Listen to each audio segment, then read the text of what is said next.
paint is simple. At its most basic, it's just a mixture of oil and pigment. But depending on the colour and quality, a litre of this paint could cost you between $285 and $1,000. So what is it that makes this paint so special, and why is it so expensive?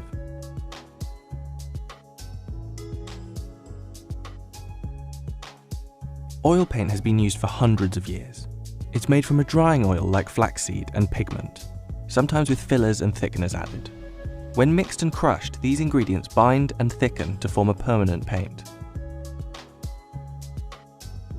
While the rise of oil paint is associated with the Renaissance, paintings using poppy seed oil have been dated as far back as 7th century Afghanistan. But there's one key reason this paint hasn't ever been cheap. Pigments cost a lot of money. So in a good oil paint, you're going to be looking for high pigment loading and a good quality pigment in that high pigment loading. So it doesn't matter if you have loads of pigment if it's a bad quality pigment. You're looking for light fastness so it doesn't fade, and tests on light fastness that have been going on for generations, in fact, for some pigments. So you're not going to create a masterpiece and then 50 years down the line, it's completely washed out. The highest quality oil paint can be up to 75% pigment. And throughout history, the most sought-after pigments have been worth far more than their weight in gold. And that's because they take a lot of work to discover and to make. The favourite imperial colour in Roman times, Tyrian purple, was a bright pigment made from the glands of sea snails, and it could take 12,000 snails to make just 2 grams of the colour. Indian yellow was originally made from the urine of cows fed only on mango leaves, and in the 16th to 19th centuries, mummy brown was actually made with the ground-up remains of Egyptian mummies.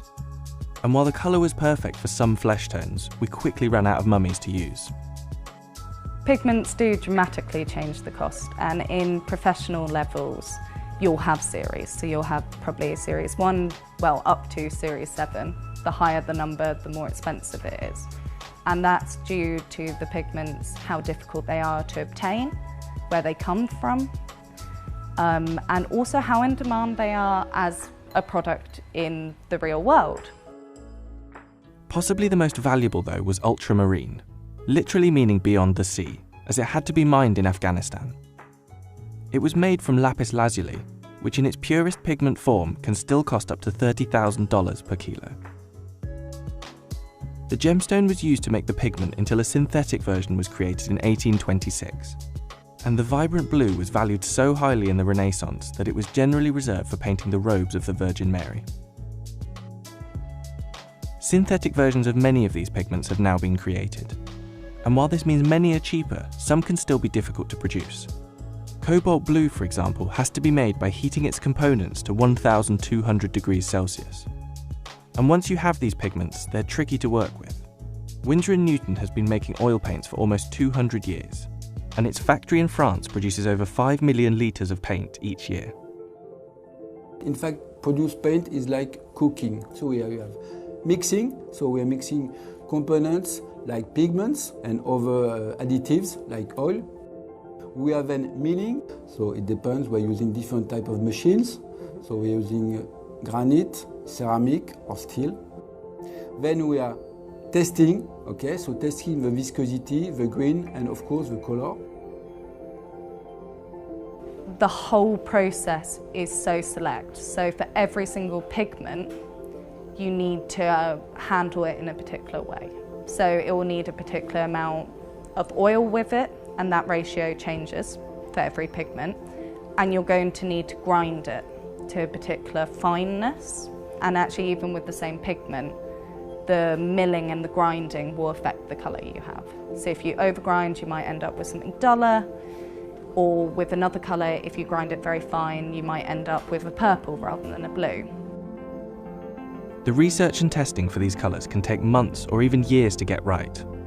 Small samples of each colour are made in a lab to measure consistency and light fastness. Above all else, the quality of oil paint needs to be reliable, as professional artists need to guarantee that what they're working on now will last for hundreds of years. And despite comparatively new paints like acrylic, oil still remains an artist favourite. We've still got works that are still beautiful and relevant from the 15th century.